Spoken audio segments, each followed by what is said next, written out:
Hello again. I'm Ann Shaw, and I have with me today one of my very special friends, Rick Konrad. About 2.5 years ago, Rick came into my office with an idea for a new business, and he changed my business life.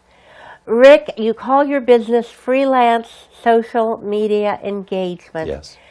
Tell me about that, especially tell us about the engagement part.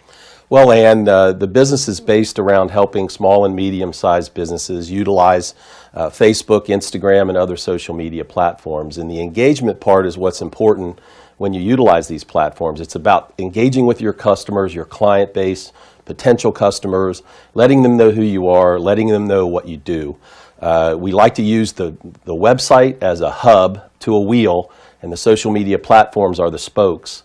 And those social media platforms then are used to drive people to the website for more information, to give them your phone number and be able to use their device and call you right off of the ad and get a hold of you and talk to you about what kind of business they'd like to do with you.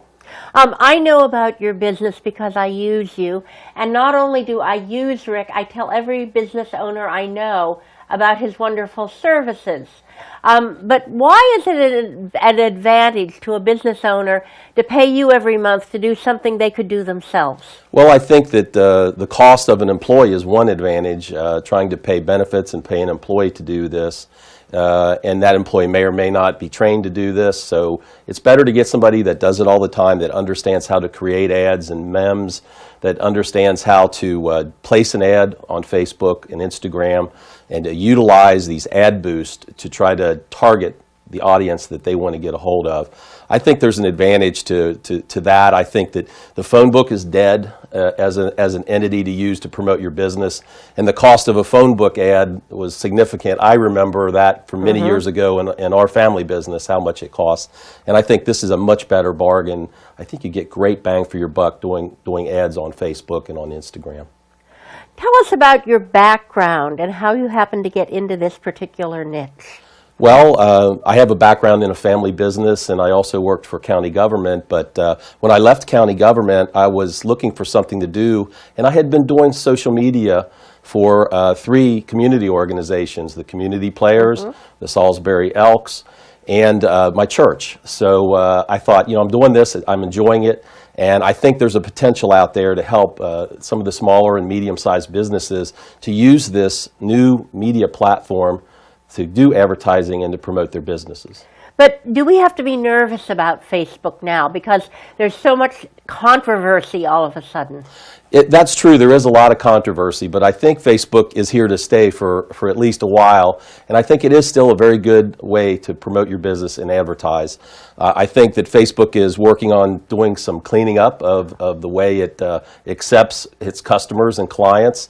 I think that doesn't affect the local business people. I think it's still a great way to target local people, and it's a more mature audience that you're getting on Facebook, but it ties into Instagram. They own the Instagram platform as well. So Facebook, you can link the ads together and do a Facebook boost or an ad, and that links to the Instagram, and you can advertise there, which has a younger audience, and you can also get a hold of your younger audience through those linkages. Now, do you advise small business owners about what to post? I went to Facebook school, and the first 3 words out of the woman's mouth were puppies and babies. But I don't think everybody can post puppies and babies. What do you do about guidance for what to post?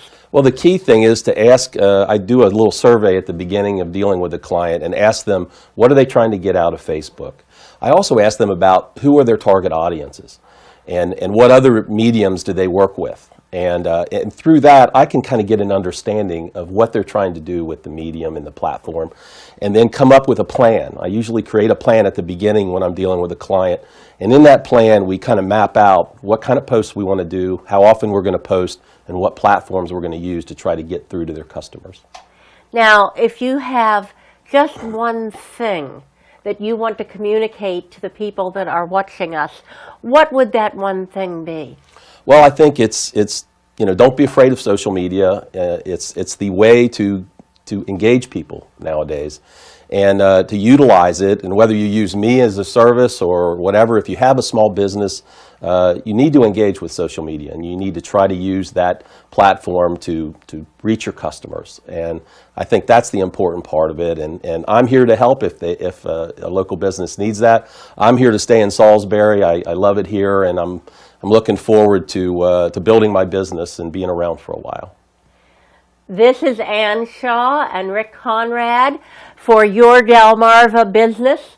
All of the information you need to contact Rick and freelance social media engagement is on our website. Please go to our website and look.